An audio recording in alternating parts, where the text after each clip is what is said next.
여러분, 축구친구 인스타그램을 지금 다시 만들었어요. 예전에 그 돈에 눈이 멀어서 논란이 있었던 적 다시 한번 깊은 사죄드리고요. 다양한 쇼폼으로도 이제 만나볼 테니까 지금 바로 팔로우 해주시면 너무나 감사하겠습니다. 우리가 알던 김민재 선수가 돌아왔습니다. 좋은 경기력을 보여준 첼시전에 이어서 호펜하임과의 경기에서도 수비 성공 11회, 클리어링 9회, 리커버리도 6회를 기록하며 엄청난 활약을 보였는데요. 사실 이번 시즌 김민재 선수가 리그 1라운드에서는 20분여밖에 출전하지 않았었고 2, 3라운드 모두 벤치에서 경기를 지켜보기만 했잖아요. 또 김민재 선수의 현풍과 별개로 레버쿠젠 수비의 핵 요나단 타가 영입되면서 김민재 선수의 입지가 흔들린 건 역시 사실입니다. 실제로 타가 또 독일 대표팀 주전이니까 영입되자마자 미넨의 주장단까지 올랐었잖아요. 이 때문에 팀의 레전드 마테우스 역시 김민재의 안티답게 미넨의 베스트 11을 예상하면서 요나단 타와 우파메카노를 주전으로 내세웠고요. 김민재는 후보라는 입장을 밝혔었죠. 그래서 현재는 우파메카노가 확실한 주전, 타와 김민재가 이 경쟁하는 형태로 보이거든요. 이럴 수밖에 없었던 게 미넨 이적 이후에 김민재 선수가 대부분은 좋아라고 보이긴 했지만 지난 레알과의 챔스 경기에서나 이 중요한 경기에서 실수를 하는 등 분명히 아쉬운 모습도 있었다고요. 또 아킬레스건 부상과 언어, 환경 적응, 거기 개인사 문제까지 너무나 어려운 시기를 보냈었고 팬들의 비판과 구치 소외 논란에 이어서 미넨이 리그 우승했을 때도 김민재 선수 얼굴만 없었잖아요. 이 때문에 언론들에서는 이번 여름 매각 대상으로까지 선정되기도 했었습니다. 그렇다면 왜 갑작스럽게 김민재 선수는 올해 들어서 미넨에서 완전히 밀리게 된 걸까요? 그리고 미넨에서의 앞으로 김민재의 미래는 과연 어떻게 될까요? 오늘 저 축구친구와 함께 한번 알아보도록 하겠습니다.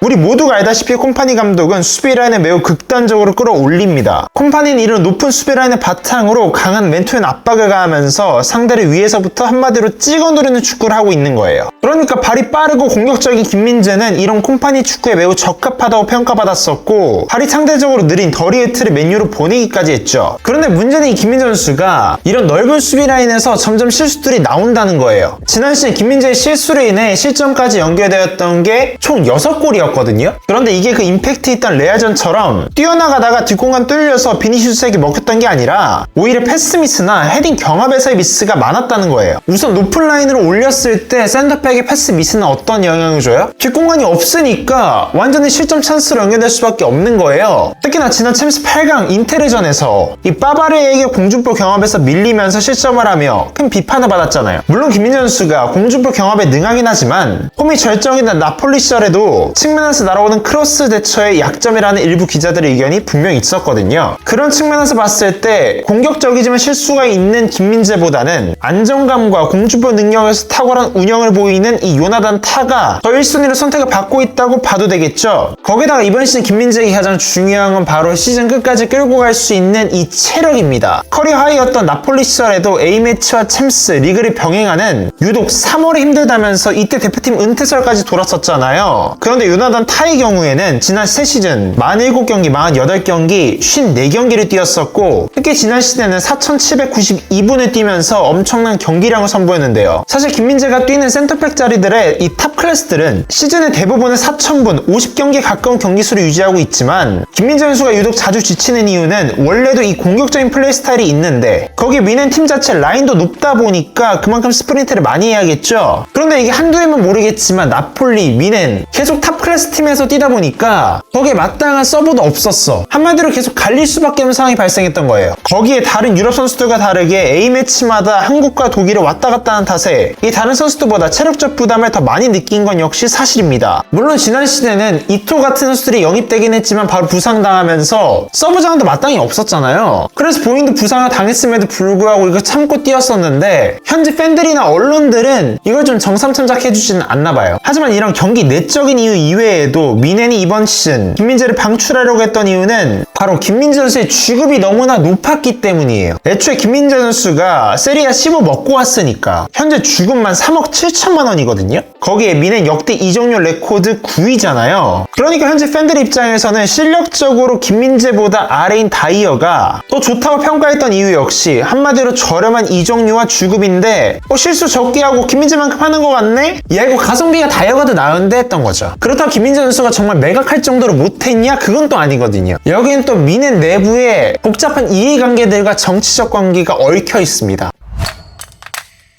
지난 여름 김민재 선수가 1순위 매각 대상으로 미넨은 PL 6개 팀의 김민재를 제안했고 레앙을 영입하기 위해 김민재를 미넨으로 보내는 협상도 하려고 했는데요. 이렇게나 갑작스럽게 우승의 주역을 다른 팀으로 매각하려고 하는 이유는 미넨이 현재 팀 내적으로 주급 다이어트를 시행하고 있어요. 당장 이번 여름에 레전드 토마스 밀러도 재계약 안 하고 미국으로 떠났잖아요. 이럴 수밖에 없는 게 현재 미넨의 단장이 에베르리거든요. 근데 에베르리 지금 선수단에 총 3단계에 걸쳐서 정리를 하고 있다고 해요. 첫 번째가 3억을 넘게 받는 에이스급 선수들, 케인, 무시알라, 키미, 폰지 같은 선수들 있죠. 얘네들은 남겨야 돼요. 그리고 2억 정도 받는 이 주전급 선수들, 우파메카노, 루이스 디아스, 올리세가 여기에 해당하고요. 여기에 좀 낮은 1억 6천을 받는 후보, 로테이션 자원들, 이렇게 주급을 3단계로 정리했어요. 그런데 3억을 넘게 받는 이 김민재가 그렇다고 에이스급 활약을 보여주고 있냐? 그것도 애매하니까 가성비 안 맞네? 좋은 제안 들어오면 팔만한데? 하는 거죠. 일단 실력은 또 보장되어 있으니까 그만큼의 회수가 가능하다고 판단했던 거예요. 실제로 이번 여름에 김민재 이적설은 미넨이 사네와 텔, 코만 같은 선수들을 정리하면서 자금에 좀 여유가 생기자 자연스럽게 사라졌다는 점 역시 김민재가 현금 획득을 위한 카드였다는 걸 알 수 있죠. 그런데 사실 좀 의아합니다. 미넨이 원래 퍼거슨 감독이 극찬했던 이 재정 건전성 측면에서 정말 완벽한 팀이었는데 왜 갑자기 이렇게 주급 다이어트에 목을 매는 걸까요? 이건 사실 미넨이 이전만큼 파워풀하지 못하기 때문입니다. 이 올리버 칸과 브라조 시절에 선수들을 막 미넨이 데려왔었잖아요. 이때 주급을 너무 마구잡이로 퍼줬던 거예요. 일단 에이밀려가 좀 괜찮으면 막 데려왔던 거지. 근데 또 이렇게 주급 체계가 망가지면서까지 이들을 왜 데려올 수밖에 없었냐? 미넨의 위상 자체가 점점 떨어지고 있어요. 당장 구단의 명예회장 헤네스가 우리는 더 이상 챔스에서 우승 후보가 절대 아닙니다 라고 밝혔는데요. 사실 미넨이 레바민으로 불리면서 유럽 상강 체제가 되었던 게 얼마 안 됐었잖아요. 로벤이 2000년도 중반에 레알을 떠나서 미넨으로 갈 때 미넨의 위상이 절대 이만큼이 아니었었는데요. 로벤이 갈 때 이런 말을 했다고 해요. 야, 이제 더 이상 최강팀으로 못 가겠구나. 다운그레이드 했구나. 왜냐면 그 당시에 분데스리가가 프리미어리그, 라리가, 심지어는 세리아와도 격차가 좀 있던 하위리그 취급이었거든요. 심지어는 이때 베르더 브레멘, 슈투트가르트, 불프스부르크 같은 팀들이 미넨 제치고 우승했으니까 미넨이 이빨 빠진 호랑이 정도의 취급이었다고요. 그런데 리베리, 로벤 오고 나서 4년 동안 총 3번의 챔스 결승 가고 2013년에는 트랩을 달성하면서 지금의 레바민 위상이 완성되었던 겁니다. 또 이때 레반도프스키, 괴체, 훈밀스, 독일 리그에서 잘한다는 애들은 다 미넨으로 왔으니까 독일 국대급의 스쿼드를 보여줬었고 또 독일이 브라질 월드컵 우승했었으니까 유럽을 넘어 세계 최강의 클럽이 되었던 거죠. 그런데 플릭 감독 체제 이후에 다시금 미넨의 위상이 내려가기 시작했던 건데요. 미넨이 플릭 감독 체제에서 우승한 이후에 챔스에서 4강 이상 진출한 적이 없고 레반도프스키는 트래블을 했어도 발롱도르를 못 받은 이후에 배신자 취급을 받았음에도 불구하고 바르셀로나로의 이적을 강하게 푸시하기도 했었죠. 실제로 이번 여름 미넨이 니코와 레앙, 비르츠 등 영입에 있어서 자금의 부담을 느끼기도 했었고 비르츠는 리버풀과의 영입 경쟁에서 밀렸으니까 또 볼테마데는 너무 과도한 이적료에 놀라서 발을 빼면서 자금과 매력 측면에서 모두 PL 팀들에게 지금 밀리고 있는 거예요. 심지어 저들은 다 독일인인데도 불구하고 이제 미넨이 그만큼의 위상이 없는 거죠. 이는 분데스리가의 언어적, 리그적 한계로 인해서 마케팅이 부족하기 때문도 분명히 있는데요. 선수들의 스타성이 돈이 되는 자기 PR 시대에서 당연히 주목도가 많은 리그로 가는 건 선수들의 본성일 수밖에 없잖아요. PL은 이미 세계 최고 리그이고 라리가 역시 바르사 미넨은 아직 건재하니까. 그런데 분데스리가 어때요? 독일어라는 한계, 거기 50+1 룰이 있으니까 외부의 자금들이 유입되기도 여전히 어렵죠? 선수들이 비선호할 수밖에 없는 요소들이 너무나 많다는 거예요. 그러니까 아시아 선수들도 이제는 어때요? 분데스리가 굳이 안 가고 2부 리그라도 잉글랜드로 가는 거예요. 거기에 또 미넨의 상황이 또 복잡합니다. 미넨의 보드진이 사실상 모두 정재계와 연계되어 있거든요. 미넨의 감독위원회에는 레전드, 헤네스, 루메니게를 비롯해 아디다스, 알리안츠, 도이치텔레콤 같은 바이에른 주를 대표하는 글로벌 기업들의 출신들이 모두 한 자리씩을 하고 있어요. 이 구단 사실상 정치 그리고 기업들과 매우 밀착한 연관이 있다는 거죠. 그리고 물론 현재 단장의 에버를이 잘 못하고 있긴 하지만 이적 시장마다 헤네즈가 명예회장이라는 이 타이틀의 명분으로 계속 엄청난 비판을 가하고 있는데요. 그러니까 심지어 에베르리 헤네스 연락을 종종 씹는데요. 이렇게 팀 내 의사결정 역시 구조가 너무나 복잡해지다 보니까 팀의 플랜도 하나로 딱 정립해서 가기가 너무 어려웠던 거예요. 비르츠 영입전에서도 그래서 실패했던 게 결국 팀의 플랜을 명확하게 제시하지 못했기 때문이죠. 다시 김민재 선수 얘기로 돌아와서 에베르 단장이 팀의 재정을 조여맨 것도 스쿼드를 개편한 것도 이 바로 정치 싸움에 휘말리지 않기 위함도 분명히 있었다고 해요. 그러니까 김민재 선수 이적설 역시 분명히 경기력적인 부분도 있지만 스쿼드 개편 과정에서 여러 이해관계와 함께 나온 이적설이었다는 거죠.